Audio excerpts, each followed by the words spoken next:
Another day, another video on Days. I know some of you are probably tired of it at this point. Like, does this guy ever shut up about this f***ing DS game? No?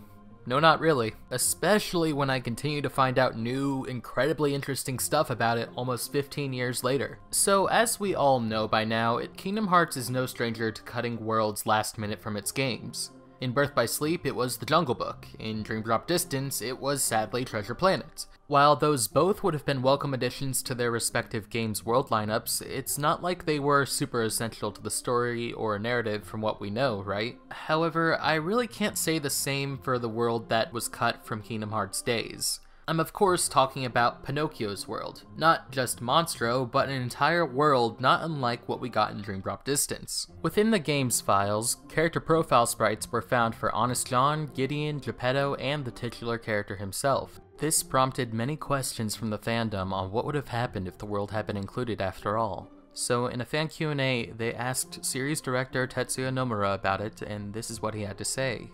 Set in a circus and playing off the story of Pinocchio, a puppet with a heart, and the nobodies who possess no heart, we planned for a sad episode with Roxas and Xion looking for hope for themselves. Great, so it's not all bad. It sounds like the idea of the circus, that being Prankster's Paradise, did carry over to Dream Drop Distance, and we got to see the puppet story come to a nice conclusion within the Kingdom Hearts narrative, right? So then, why am I still so upset? Well, if we stop and really think about it, this world really should have been in Kingdom Hearts Days.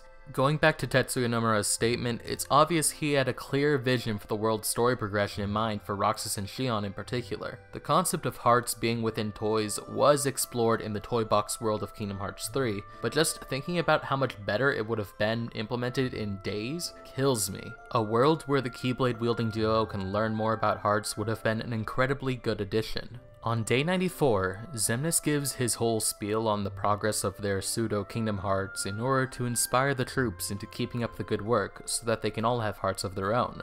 And after the fact, our trio finds themselves on top of the clock tower talking about the importance of hearts and why they even need them in the first place. I believe that it was around this time when we should have gotten our first mission to Prankster's Paradise Days Edition, since this is when the focus on hearts is really called into question by these two at the same time.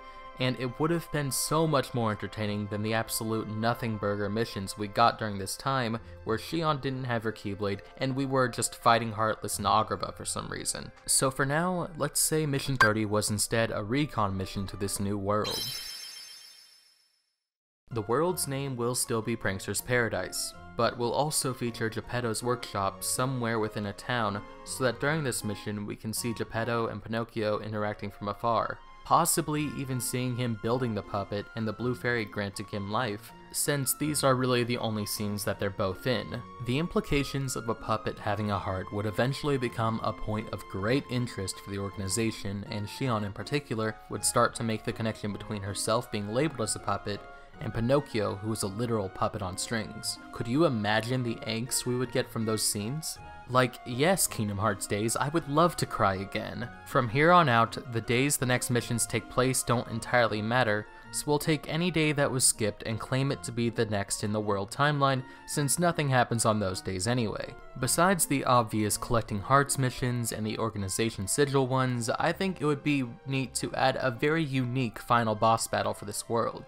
Stromboli working as a puppeteer under the influence of darkness would certainly be welcome. Honest John and Gideon could be there too if we felt like it, but Stromboli would use threads to manipulate a massive Heartless, that my wife has drawn and made up for herself for reference, to fight against Roxas. Could the Heartless itself be the fight? Sure, but I want to bring back fighting Disney villains. We don't really see that much anymore since Kingdom Hearts 1, although we do fight Pete pretty often, so I guess that kind of counts. In subsequent missions to the world with Xion, Roxas would come to see a change in her whenever she sees the little puppet boy slowly but surely freeing himself and eventually becoming a real boy.